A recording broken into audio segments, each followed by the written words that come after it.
అందరికీ నమస్కారం. నేను మీ కిరాకార్పిని. ఎంతో మునిపే అనిల్ కుమార్ యాదవ్ విపిఆర్ గారి మీద, క్వార్జుల మీద అనుచిత వ్యాఖ్యలు చేశాడు. ఆయన ఎలాంటి వ్యాఖ్యలు మాట్లాడాడో ఒకసారి చూద్దాం. ఎవరెడ్డి ప్రభాకర్ రెడ్డి గారు ఒక కంపెనీ పెట్టి ఆయనే చేసుకోవాలి, ఇంకెవరు చేసుకునే విధంగా లేదు, లేకపోతే మైన్లు ఓపెన్ చేయము అని నేను మాట్లాడి డబ్బున్న వాళ్ళందరూ. ఇక్కడ అనిల్ కుమార్ యాదవ్ ఏమంటున్నాడంటే, క్వార్జుల విషయంలో నెల్లూరులో విపిఆర్ గారే ఒక కంపెనీ పెట్టి మిగతా వాళ్ళకి దీనికి సంబంధం లేదు, ఇది నా ఒక్కడిదే అని చెప్తున్నాడు అని అనిల్ కుమార్ యాదవ్ అంటున్నాడు. అనిల్ కుమార్ యాదవ్కి ఒక విషయం చెప్పాలి విపిఆర్ గారి గురించి. కృషి, పట్టుదల, నీతి, నిజాయితీతో కూడిన ఓ ఇత్తనం మొక్కై మహావృక్షమై నెల్లూరు జిల్లాలో కొన్ని లక్షల మందికి నీడనిస్తుంది, ఆక్సిజన్ అయి ఊపిరి పోస్తుంది. ఆయన సంపాదించుకున్న తర్వాత రాజకీయాల్లోకి వచ్చాడు. సంపాదించుకోవడానికి రాజకీయాల్లోకి రాలా, ప్రజలకు సేవ చేయడానికి రాజకీయాల్లోకి వచ్చాడు తప్ప ప్రజల డబ్బులు సేవ్ చేసుకోవడానికి రాలేదని అనిల్ కుమార్ యాదవ్కి మరోసారి గుర్తు చేస్తున్నా. ఈ విషయం అనిల్ కుమార్ యాదవ్కి బాగా తెలుసు. చాలా రోజుల క్రితం అనిల్ కుమార్ యాదవ్ అనే వ్యక్తి విపిఆర్ గారి దగ్గరికి వెళ్ళి ఎలాంటి లబ్ధి పొందాడు, ఎలాంటి విషయాల్లో కూడా ఆయన ద్వారా పొందాడు అన్నది కూడా నేను ప్రత్యేకంగా చెప్పక్కర్లేదు. అప్పట్లో కోటమిరెడ్డి సీతారెడ్డి గారు కూడా చెప్పారు, అనిలా మనం ఆయన ద్వారా చాలా మంచి స్థాయికి వచ్చాము, ఆయన లేనిదే మనం లేవని కూడా చెప్పారు. విశ్వాసం లేని మనిషి కాబట్టి ఆ విధంగా మాట్లాడుతూనే ఉంటాడు. నేను ఒకే ఒక మాట మాట్లాడుతున్నా. ఎక్కడ అనిల్ కుమార్ యాదవ్ చెప్పేది ఏంటంటే, 180 క్వార్జులు నెల్లూరులో ఉంటే 30 మాత్రమే ఓపెన్ చేసి 150 ఓపెన్ చేయలేదు. ఆ 150 వల్ల ఒక్కొక్క క్వార్జుకి 100 మంది పనిచేసిన 17,000 మందికి జీవనోపాధి లభిస్తుంది అని చెప్తున్నాడు. పొట్ట కూటి కోసం వచ్చే వాళ్ళ యొక్క పొట్ట కొట్టే స్థాయి విపిఆర్ గారిది కాదు. నెల్లూరు జిల్లాలో ఆయన గడప దాటి, ఆయన గడప తొక్కి లబ్ధి పొందిన వాళ్ళు కానీ, సాయం పొందిన వాళ్ళు కానీ లేరు అంటే అతిశయోక్తి కాదు. ఎవ్వరు వచ్చినా కంట తడి తుడిచే బాధ్యతని మన విపిఆర్ గారు తీసుకున్నారు. 2,45,902 ఓట్లతో నెల్లూరు ఎంపీగా ఆయన గెలిస్తే 1,59,729 ఓట్లతో నర్సాపురంలో ఓడిపోయిన ఘనత నీది. నీకు కూడా ఆయన గురించి మాట్లాడే అర్హత ఉందంటే నాకు నవ్వు వస్తూ ఉండదు. ఇంకొకటి, క్వార్జుల్లో జీవనోపాధి ఓపెన్ చేస్తే కలుగుతుంది పేదవారికి అంటే, మీరు ఆ రోజు పేద ప్రజల యొక్క వృద్ధి కోసమో జీవనోపాధి కోసమో మీరు క్వార్జులు ఓపెన్ చేయలేదు. కేవలం వేల కోట్ల రూపాయలు ఆర్జించడానికి మీరు క్వార్జులు ఓపెన్ చేస్తే అందులో భాగంగానే అందులో కొంతమంది పని చేయాలి కాబట్టి వాళ్ళకి పని ఇచ్చారు తప్ప మీరేదో వాళ్ళకి వాళ్ళ యొక్క పొట్టకూటి కోసం వాళ్ళకి పొట్ట నింపాలని మాత్రం మీరు క్వార్జులు ఓపెన్ చేయలేదు. మీ వేల కోట్ల రూపాయల కోసం మాత్రమే అందులో భాగంగా వాళ్ళు పనిచేశారు. ఈరోజు విపిఆర్ గారి గురించి మాట్లాడిన స్థాయి కానీ, స్థానం కానీ, హోదా కానీ నీకు లేదు అని మనస్ఫూర్తిగా చెప్తున్నాను. ఎంతోముందు కూడా ఇలాంటి అనుచిత వ్యాఖ్యలు 2 వారాల క్రితం చేస్తే బేదా రవిచంద్ర గారు కూడా ఘాటుగా స్పందించారు. ఆయన కూడా ప్రూఫ్లతో సహా లైవ్ ఇచ్చారు. మళ్ళీ ఎందుకు వస్తున్నావు అంటే, ఇన్ని రోజుల నుంచి మనం బయట తిరుగుతున్నాం అనుకుంటారు కాబట్టి ఇప్పుడు ఏదో మాట్లాడితే మళ్ళీ వచ్చి ప్రెస్ మీట్ పెట్టాడు అనుకోవడానికి మాట్లాడుతున్నావు అంతే. ఇది ఒకసారి చూద్దాం. డబ్బున్న వాళ్ళందరూ గొప్పోళ్ళు, డబ్బున్న వాళ్ళంతా పతితులు, డబ్బు లేని వాళ్ళు ఎదవలు, డబ్బు లేని వాళ్ళకి ఆ డబ్బు ఆశ ఉంటుందని ఆ భ్రమని దయచేసి తొలగించుకోండి. ఇక్కడ ఏదేదో పెద్ద దీర్ఘంగా అనిల్ కుమార్ యాదవ్ పత్తితు మాటలు మాట్లాడుతూ ఉన్నాడు. లక్షల కోట్ల రూపాయలు లూటీ చేసిన జగన్మోహన్ రెడ్డి, అందులో చాలా మంది ఉన్నారు. సజ్జల రామకృష్ణారెడ్డి ఉన్నాడు, పెద్దిరెడ్డి రామచంద్రరెడ్డి ఉన్నాడు, వైవి సుబ్బారెడ్డి ఉన్నాడు, ఆర్కే రోజా ఉండాది, విడతల రజనీ ఉండాది. అందులో భాగంగా అనిల్ కుమార్ యాదవ్ కూడా ఉన్నాడు. ఏదో కొన్ని సూక్తులు, కొన్ని మోరల్స్ చెప్తున్నాడు. 5,000 కోట్ల రూపాయల పైచీలకు సంపాదించిందే అనిల్ కుమార్ యాదవ్. అటు గూడూరు నుంచి, ఇటు సూలూరుపేట నుంచి, ఇటు సైదాపురం నుంచి ఎక్కడ క్వార్జున్నా కూడా ఆంధ్రప్రదేశ్లో ఏ కాన్స్టిట్యున్సీలో కూడా ఏలు పెట్టి పర్సంటేజ్ తీసుకొని అన్న తాడేపల్లి ప్యాలెస్కి 1,000 కోట్ల రూపాయలు పంపించింది అప్పట్లో కూడా అనిల్ కుమార్ యాదవే. ఈరోజు 5,000 కోట్ల రూపాయలు ఎక్కడ దాచుకుంటున్నాడు అంటే, ఇక్కడ ఇస్కాన్ సిటీయో ఇస్కాన్ టెంపుల్ ఏదో ఉంటుంది నెల్లూరులో, అక్కడ ఉంటాడు. నైట్ వస్తాడు, ఎవరికి కనపడ్డు. నేషనల్ హైవే మీద చెన్నైకి వెళ్తాడు, అక్కడ పెద్ద ప్యాలెస్ ఒకటి కట్టుకున్నాడు. 5,000 కోట్ల రూపాయలు కూడా బినామీల మీద ఎన్నెన్నో ఆస్తులు గురించి దస్తావేజులు దాపెట్టుకొని ఉన్నాడు.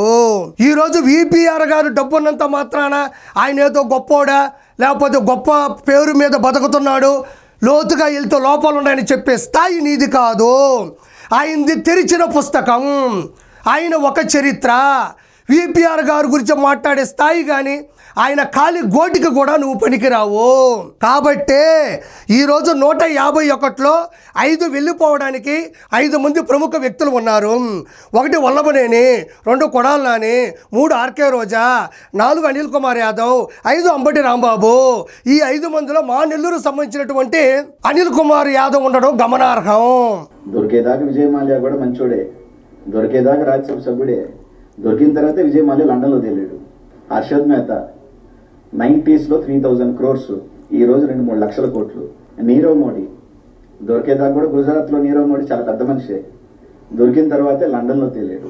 ఇక్కడ అనిల్ కుమార్ యాదవ్ నిన్ను సూటిగా ఒక మాట అడతా ఉండా, వీళ్ళందరూ ఇంతలో ఇలా ఉంటారు దాని తర్వాత ఎలా ఉంటారు అని. నేను చెప్తున్నా సూటిగా, జగన్మోహన్ రెడ్డి కూడా దొరకక ముందు 2 సార్లు ఎంపీఏ, ఒకసారి సీఎంఏ, దొరికిన తర్వాతే అదే ఓఎస్డి, పిఎస్ఓ, ధనంజయ రెడ్డి, కృష్ణమోహన్ రెడ్డి లోపలికి వెళ్ళారు, రిమాండ్లో ఉన్నారు. బాగా చెక్కితే ఎన్నో ఎన్నో ఎన్నో షాకింగ్ న్యూస్లు బయటకు వస్తాయి. అన్న జైలుకి వెళ్తాడు, ముందు ఎంపీఏ సీఎంఏ, ఆ తర్వాత జైల్లోకి వెళ్ళి చెప్పుకోడు తిని రాజకీయాలకి అనర్హుడు అయిపోబోతున్నాడు. నువ్వు చెప్పినట్టు విజయ్ మాల్యా, మన హర్షద్ మెహతాకి ఏమాత్రం తీసిపోడు జగన్మోహన్ రెడ్డి. నువ్వు చెప్పిన దానిలో నిజం నిజం నిజం. అందులో ముఖ్యంగా జగన్మోహన్ రెడ్డి ఉన్నాడు. విపిఆర్ గారు ఆ దరిదాపుల్లో కూడా ఉండరు. నేను చెప్పిన దాంట్లో ఒకటైనా అక్షరం తప్పైనా నేను క్షమాపణ చెప్తా.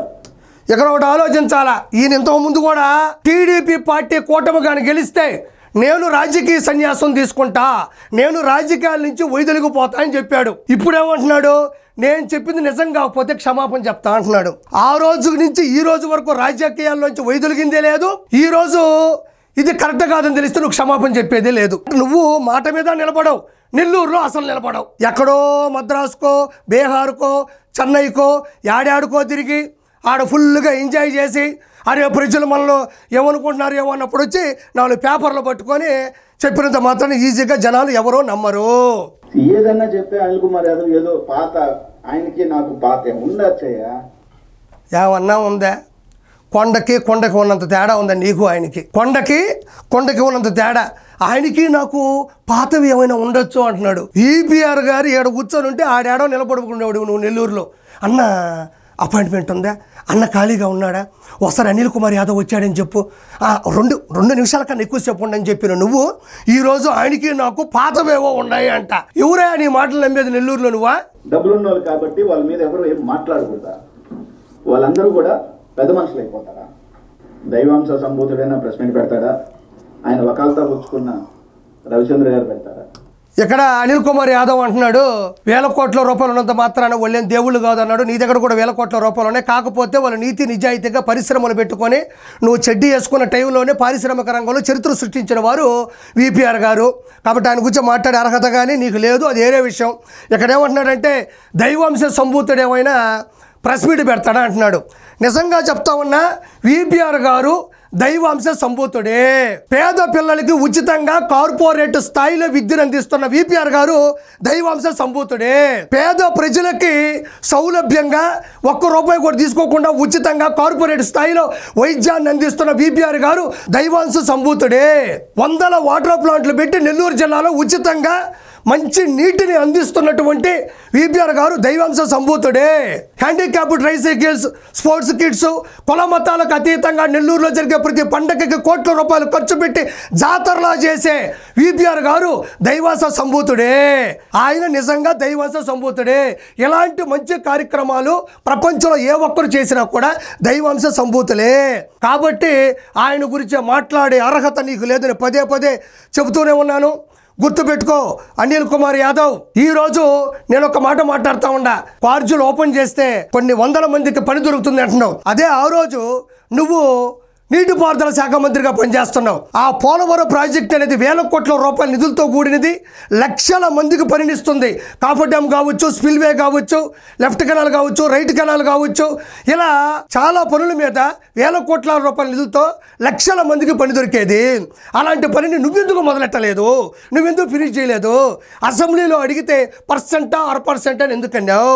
%, 1% నువ్వైతే గంట అరగంట అంబటి రాంబాబు ఇద్దరు కలిసి అప్పుడు నీటిపారుదల శాఖ మంత్రులుగా దష్టు పట్టించారు. దీన్ని బట్టి నీకు చెప్పేది ఒకటే, మంచిగా మసులుకో. జీవితంలో నీకు రాజకీయ భవిష్యత్తు లేదు, ఆయన గురించి మాట్లాడే అర్హత లేదు. Thank you so much.